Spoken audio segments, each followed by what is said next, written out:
is nothing there that will anchor you to the past. How do I say that? The old gods did not come just from them, but the old gods were anchors to a past. He said that those old gods came from their fathers on the other side of the flood.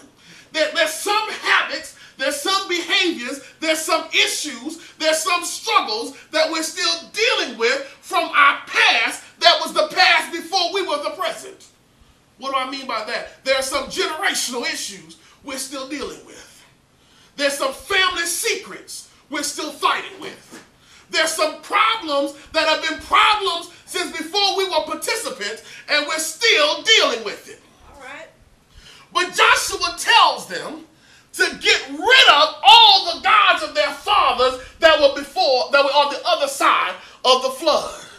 He's talking about the gods of terror, the gods that were before Abraham fully had an understanding of who God was. There were some things that you might have been born into that you got to get rid of before you go into the new year.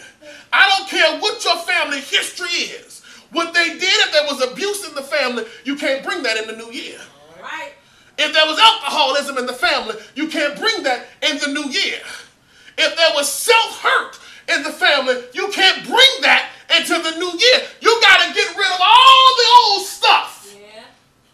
No matter how long it's been there, before you go finish claiming what God has ordained and cast for you. He told them, before y'all can go finish claiming the land, you got to get rid of all the old gods, starting with the ones that have been there the longest.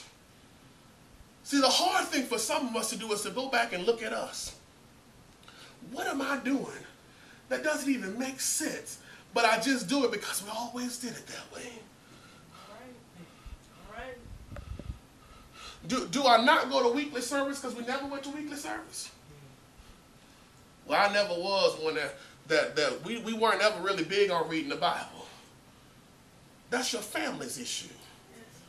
That don't have to be yours. Amen. Well, you know, we've always had an issue with abuse in the family. That's your family's issue. It doesn't have to be yours. We got to put all that stuff, look hard. We got to look hard at ourselves because there's some things we inherited. You know, if you ever move into somebody's house that you inherit, there's some fixtures in there that you didn't put there, but you just get used to seeing them. Yeah. There's some ugly paintings on the wall that you wouldn't have put there if you were building the house, but because you inherited it, you leave them up there and you never come in and clean house. Our lives are like that house. We inherit some of these things that we got to get rid of. If we have anger issues, if nobody in our family ever learned how to forgive and not respond, come on now, let's be honest. Some of us know that's just how mama is. Right. That's just how we all are. We all hot-blooded. That's how we like to kind of cover it up, make it sound exotic. We're hot-blooded. You're angry and you don't know how to control it. But you have it from a generational position. We all like that.